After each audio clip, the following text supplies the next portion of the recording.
If I asked you to picture a dangerous online space for children, honestly, you probably think of somewhere like Roblox or Discord, considering the current online climate that we have today. But way long before both these platforms dominated our online world, there was Second Life. Second Life launched in 2003, and it was one of the internet's earliest metaverse platforms, giving its users almost unlimited freedom to create avatars, build communities, and become basically whoever they wanted to be. But that exact same freedom also made it remarkably easy for online predators to operate within the game. Back in 2007, a German television program reported uncovering users creating virtual depictions involving adults and child avatars within Second Life. Nick Shader, who was a reporter on the investigation, said he was shocked to see invitations to virtual CSAM displays being sold for just 500 Linden dollars, which was the in-game currency, which was only worth around $3 at the time. He also claimed that the same group later connected him with traders of real CSAM. But the game developers London Labs quickly responded publicly, saying that it would not tolerate this kind of content within the platform. And originally, I thought that this video would be about communities hiding within the game. It ended up leading me somewhere that I wasn't really expecting, and that's to the people directly connected and working within Linden Lab. Before we continue, I do want to give a quick warning that this video will discuss allegations involving online predators, CSAM, and just other topics in that realm. So if these subjects are likely to affect you, please keep that in mind. Please don't continue watching this video, and I will leave some resources in the description if you have been affected by anything spoken about today. I would also like to give a huge thank you to our channel members. Your support helps make these videos possible, and I greatly appreciate every single one of you. Thank you so much. But developed by Linden Lab, Second Life publicly launched on June 23rd, 2003, which is also the year I was born. And it would have rapid growth over the years, and in 2013 it had approximately 1 million regular users. But by the end of 2017, the active user count had fallen somewhere between 800,000 and 900,000. And in a lot of ways, Second Life was like a lot of other online multiplayer games that we have today, like Roblox. But Linden Lab said that their creation wasn't a game, as there's no manufactured conflict and no set objective on the platform. Users in the game are referred to as residents, who can create avatars, interact with places, and other avatars, exploring what's known as the grid, and socialising within group activities, building, trading with each other, and it's free to play. Of course, there is like a membership option, but to simply log in and chat with other people, it's completely free.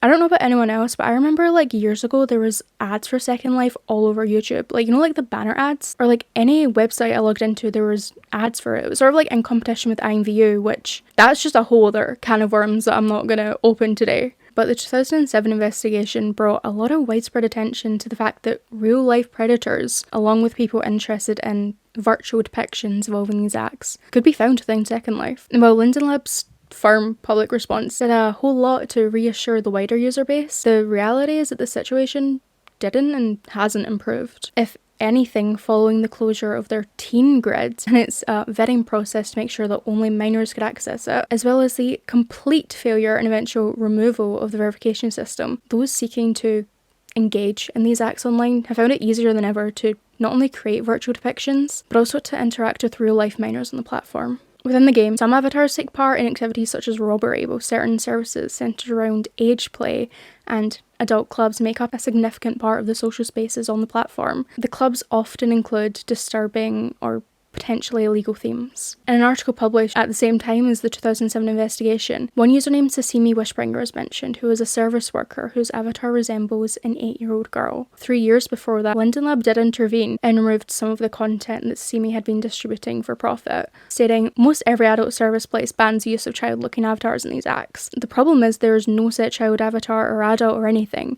You can make your avatar look like anything at all that you can think of or have enough skill to make." Within Second Life, all someone has to do is search within the game terms such as family friendly, family safe, giggles, and adoption, and location matching those terms will appear in the results. Among these search results are locations advertised as family friendly or family safe, where younger looking avatars can be found socialising alongside adult avatars in a certain manner. It was reported that around 15% of in-game locations contain mature material, which included virtual CSAM, and as a result of the 2007 German investigation, Linden Lab posted the following on its blog. Under our community standards policy, real-life images, avatar portrayals, and other depiction of acts involving or appearing to involve children or minors are not allowed within Second Life.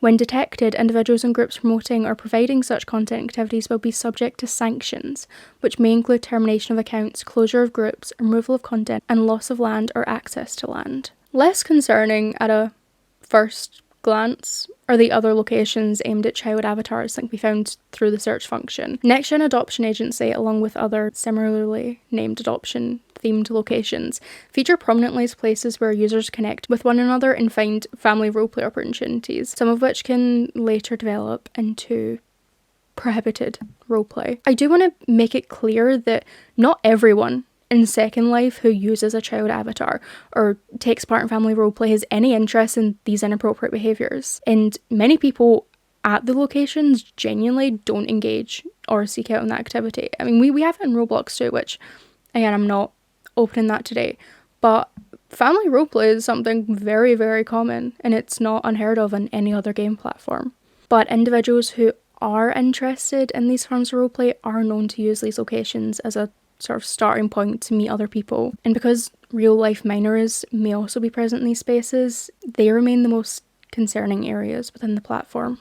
One example of this was during an early investigation into the issue, when what appeared to be a normal virtual playground was examined. And at first glance, nothing was unusual, but a closer look revealed that many avatars depicting young-looking children were equipped with attachments which were intended for adult interactions. And using a third-party client known as a viewer, it also revealed that users involved in age play commonly rely on specialised HUDs, which are scripted user interface objects, to identify nearby users who are open to adult interactions. And while this HUD system itself was used widely throughout Second Life's adult community, it was of course adopted by people involved in these prohibited forms of roleplay as a way of discreetly finding like-minded individuals. But another area within the game that was very much concerning was the amount of adult-themed content which was available for child-like avatars on Second Life's marketplace. And some creators openly advertise clothing, accessories, and other modifications that appear designed specifically for these younger-looking avatars, which had a lot of mature themes. Some of the listings are even categorised under the marketplace's adult section, despite Linden Labs' community standards prohibiting young-looking avatars being associated with adult content. But like with many other platforms, there are a number of factors which have allowed these virtual depictions to remain an ongoing issue within the platform. The obvious one, which, I mean, we've saw it with The Sims before, we know this video, is that the platform has extensive creative freedom. And with thousands of users online at any given moment, enforcing that rule across such a vast user-generated world is such a, logistical challenge, making it inevitable that some content can slip through moderation. Within Second Life, it does go a lot deeper than that, with a complete lack of accountability within Linden Labs' own management. Considering both the absolute volume of evidence which has been uncovered and the alleged level of exposure that Linden Labs' product operations department has had to the platform's community, it's difficult to fully explain why the issue persists without looking more closely at the actions and relationships allegedly involving the department's vice president, Eric Nix, who's better known as Patch Linden. When looking into some of the content which was covered earlier, a thing that quickly stood out was that many of the child avatars which were involved were using the same base components, most notably a body called the Tweenster Mesh Body, sold by a shop named Meshmerized. People could quickly identify the owner of Meshmerized as Kenzo Uwu, better known within Second Life as Jesser Mo, a member of Linden Labs' product operations team. The body itself was scripted by Hendrik Bunny, who's publicly stated on social media that he is also Casper Warden or Casper Linden, another member of Linden Labs' product operations team. And the Tweenster shop, which describes itself as an official brand of Next Gen Adoption Agency, and the Kid Grid, sits alongside two other stores aimed at child avatars. One of those stores is called Zeolots, owned by an avatar named Zlem Snowplow and his partner, Rafe Som. Zlem was also known within parts of the online furry community for an interest in cub play, which is a form of roleplay involving underage fictional characters that has had a lot of controversy within its own community, but no claims have been made about Zlem personally beyond his publicly documented online activity with this sort of roleplay, but searching his online presence has a lengthy history of involvement within this type of content across multiple platforms, so I just feel like that should be noted. It might seem unnecessary to point that out to some people. Zelm doesn't separate this online persona from his other public accounts, and the same identity is used across multiple platforms, including Discord. And it was through his account on the official Second Life Discord server that Zelm was identified as Squeaky Mo. According to information that was shared by Linden Lab during a Meet the Linden session, Zelm, or Squeaky Mo, was hired by Patch Linden and now serves as the QA lead for the Product Operations Art Department under his supervision. And considering Linden Lab's position on this kind of content, it's hard not to wonder how someone with publicly documented ties to this type of artwork ended up in a senior role at the company. But Zelm is the real-life husband of Patch Linden, the company's vice president. And the two met through Second Life, and in 2018, Zelm relocated from his home country to the United States to marry Patch. And following the move, he obtained a US citizenship through his marriage. And his home country has stricter laws surrounding depictions involving minors than the United States. It's hard to imagine that Patch would have been unaware of his husband's online persona or his associations with this kind of content. After all, it was online that the two met, and it's the same identity Zelm uses for his Linden Lab approved Discord account while working a role in Patch's department. But it also turned out that Zelm's inward partner and co-owner of the Mishmash shop, Raif Som, is actually one of Patch Linden's alternate accounts. Raif also owns the Isle of Tharon region and the private group for people who live there, and it's not hard to work out that the two are connected when you look at their accounts.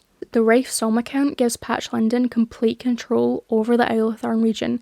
Anyone who wants to live or build there has to be invited into his private land group first. And sitting directly across from the shops catering to these childlike avatars is a private home owned by Raif Som. Inside the house is furniture containing built-in avatar interaction animations, and given that Raif Som is a child-like avatar and the home sits next to shops aimed at these avatars, including one selling one of the platform's most widely used avatar bodies, it's difficult to reconcile with Second Life's own policies on this type of content and around these childlike avatars. It's also worth noting that this furniture is sold in a lot of different versions, ranging from standard animations to adult-oriented variants.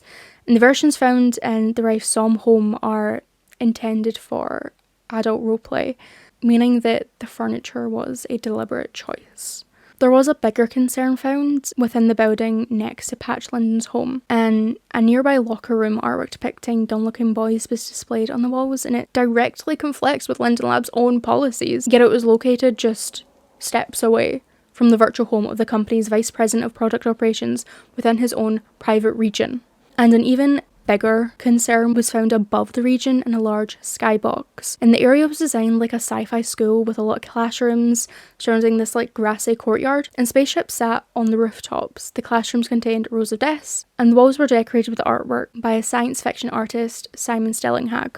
While exploring the skybox remotely using a camera, a child avatar suddenly teleported in and stopped to adjust their avatar on a pose stand. At that moment, every image displayed throughout the classroom changed to explicit artwork involving certain depictions, and all of the images belonged to Patch Linden's private group, and the image objects themselves appear to use some texture changing script that was scanned for avatars belonging to the Raif Som's group whitelist, meaning that the images switched from the sci-fi artwork to the alternate set whenever an authorized user was nearby. So had one of the region's regular users not happened to arrive whilst people were investigating this, that might have never been discovered. But looking around the rest of the aisle, there was a lot more adult-themed content, including artwork depicting adult relationships, a shop selling adult accessories with built-in animations, multiple clubs, and another building advertised as a dungeon. Within the aisle, there is also an information kiosk organised called KidGrid, or the Next Gen Adoption Agency, and it directs visitors to a network of websites and Second Life locations which are centred around family roleplay, where users can connect with others interested in this roleplay and family dynamics like parents, siblings, teens, children. The regions also adopted the name Teen Grid, despite the original Teen Grid having been a separate space for real-life teenagers within Second Life. And the Tweenster store was shown advertising itself as an official next-gen adoption agency brand, so it's not surprising to find more Linden Lab product operations staff connected to the agency. And NGI also appears to receive support from Linden Lab, with its website listing company involvement and showing Patch Linden attending events as both a special guest and contributor. The organisation also lists Zach Uwu, identified as the Mole of Linden Lab's operation production team, as its former owner and current operations advisor and IT consultant. And his profile also lists his Emerald partner being another member of Linden Lab operations team, so it's just, they're all working on it. They're all doing it. Patch Linden was also listed as the owner of a lot of different regions. It has been claimed that within these locations, events centred around young-looking avatars were hosted, many of which included virtual summer camps and sleepovers, which were organised by XLM, and many of the regions were advertised under the family-friendly or family-safe tag with strict whitelist systems, and as we know, those terms are heavily associated with these communities. And by comparison, regions that are genuinely catered towards a G-rated environment are typically located on G-rated land and use very different descriptions in search terms. And unlike the regions connected to Patch Linden and his husband that were examined, genuinely G-rated communities don't contain large amounts of adult-oriented content or features intended for these interactions, and it helps keep those spaces appropriate for real-life minors, and it just shows that a lot of the people that are role-playing this kind of stuff are well aware of the issue and are actively working to keep their communities separate from this. Locate Elliot uses a child avatar in Second Life and regularly attends these events hosted by Patch Linden and his husband, and his store and virtual home are also located in regions which are owned by Patch, including Phoenix Rising and the Isle of Tharon. Even with that in mind, there still wasn't an obvious reason for concern, and neither was the content that he sold within Second Life. And so it'd be fair to ask, so what? But Locate Elliot and his activity extend beyond Second Life, and he's well known for creative work that repeatedly centres on children as victims. And he was involved with a production company called THR Pro, which is led by an independent filmmaker, Pete Jaslin. And through the company, Loki has written and illustrated several short horror films, all of which focus on children. Production blogs published by Pete Jaslin show that real child actors were used to produce these films. And he's also been involved in various other art depictions and credited for this type of artwork.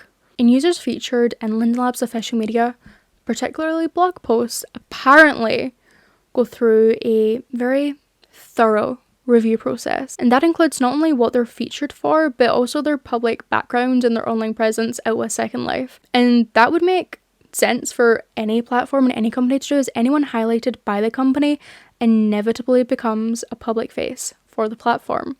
Much like previously, with that in mind, it is highly unlikely that Patch Linden would have been unaware of Locate Elliot's wider body of work, you could say. And if that was the case, there's a lot of questions about why, in his role as Vice President of Product Operations, Loki was not only featured by Linden Lab, but continue to be promoted through their official channels over the course of more than a decade. A significant portion of Linden Lab's production operations department work on a contract basis. They allege that Eric Nix, better known as Patch Linden, oversees a system where contractors are paid directly through Linden Lab for individual tasks, competing for hourly work from a limited pool of available jobs. Workers described the working relationship as heavily one-sided, with Patch holding a significant amount of power over those seeking continued work. Developers within the game also made allegations of sexual harassment, explicit workplace banter, and nepotism involving the vice president, claiming that this behaviour was often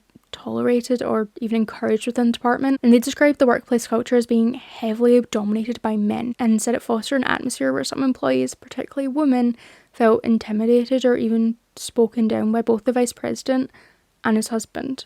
Users that were investigating the management behind Second Life were able to speak to Second Life developers, which some information has been redacted. Did you at any time feel uncomfortable about the amount of content exhibited in Linden Lab communications under Eric Nix, Patch? Yes. Such talk is normal in the form of memes and jokes or voice calls. Patch likes it and feels like it's sort of regular with every meeting, and if you do not play along, you might stand out. Were you or others in any way encouraged to engage in such acts or share in this banter with Linden Lab employees? The most try to go along with it. Linden seems less into barring Derek. Derek backs Patch up.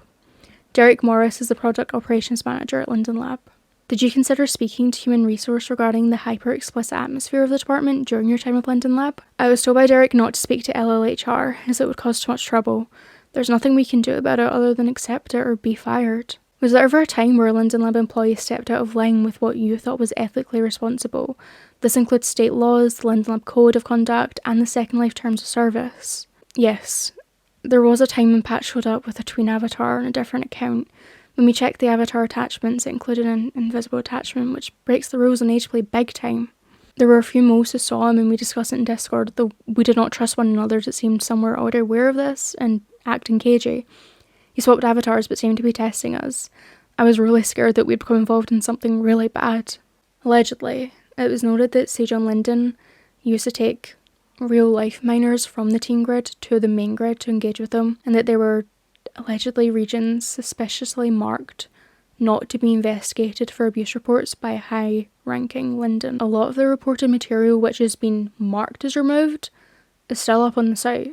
In 2019, Linden Lab cybersecurity specialist Javier Perlman raised concerns internally about issues involving CSAM and the mentioned communities and serious security vulnerabilities which were affecting users' personal information on the site. And according to her legal complaint, those concerns were met with retaliation from senior employees who allegedly attempted to undermine her credibility before she was eventually dismissed, and she later filed a lawsuit against Linden Lab. Kavya has a long-standing reputation within the cybersecurity industry. She has received numerous awards. As a member of the World Economic Forum's Global Coalition for Digital Safety, advises governments and major technology companies, and spent years working in cybersecurity for emerging technologies like virtual reality. For years, one of the biggest complaints within the community has been Second Life's graphics. No matter how much freedom it gave its users, its visuals have always felt dated, and for a lot of people that's enough to put them off trying it or to stop playing altogether. That finally changed in 2024 when Linden Lab released its new PBR, or physically based rendering update. It was one of the biggest visual overhauls the platform had ever received,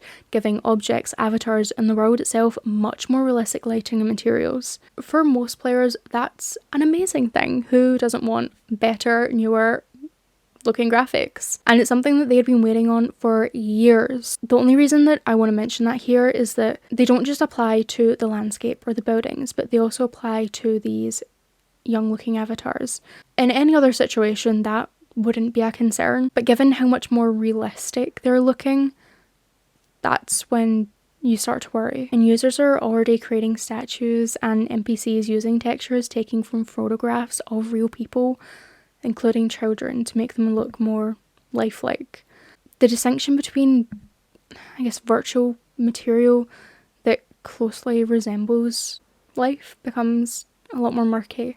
And to end on that note, none of anything I have mentioned in this video means that everyone who uses these avatars or takes part in family roleplay or even works for Linden Lab is involved in this inappropriate behaviour. The overwhelming majority are not. There are communities that actively distance themselves from these spaces and work very hard to keep them out, but it's very difficult to ignore just how much of this content was able to exist in plain sight and how much was overlooked by the company themselves and how much they engaged with this content. More than 15 years after Linden Lab publicly promised that they would not tolerate this kind of content,